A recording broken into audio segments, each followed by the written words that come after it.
Hallo, hier ist Meini. Heute geht es um die geilste Buttercremetorte aus der russischen Küche. Es ist im Prinzip nichts anderes außer Blätterteig und Buttercreme. Heute werde ich beides selber zubereiten. Wie man den französischen Blätterteig fachlich richtig zubereitet, so wie ich das in meiner Kochlehre gelernt habe, seht ihr im oben eingeblendeten Video. Guckt euch das Video an. Ich bin der Meinung, dass das beste Blätterteig-Video auf YouTube ist, weil ich so viele wichtige Infos verrate, die ganz viele Menschen nicht wissen.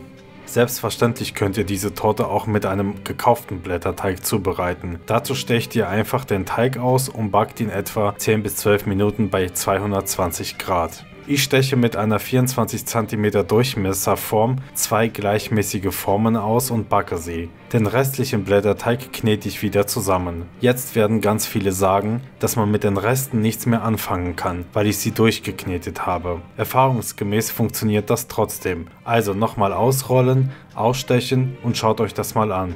Sieht das nicht toll aus? Ich habe immer noch Reste, die ich nochmals ausrolle und nochmals backe. Diese Reste werden später zerbröselt und kommen auf die Torte. Machen wir schnell die Buttercreme zusammen. Hier habe ich eine Packung Butter etwa 8 Minuten lang schaumig geschlagen.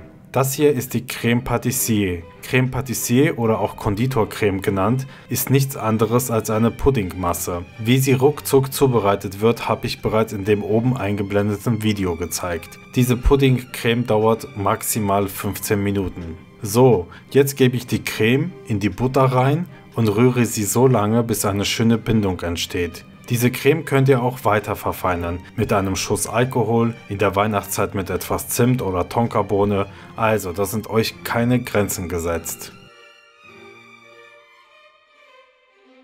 Kommen wir zurück zu den abgekühlten Teigen. Ich werde sie jetzt waagerecht in der Mitte halbieren, damit wir später insgesamt 6 Schichten haben. So saftig muss der Blätterteig von innen sein. Auf keinen Fall darf es von innen zu knusprig sein. Wir wollen ja keine verbrannte Butter essen, sondern einen knusprigen Teig von außen und einen leckeren, buttrigen Teig von innen.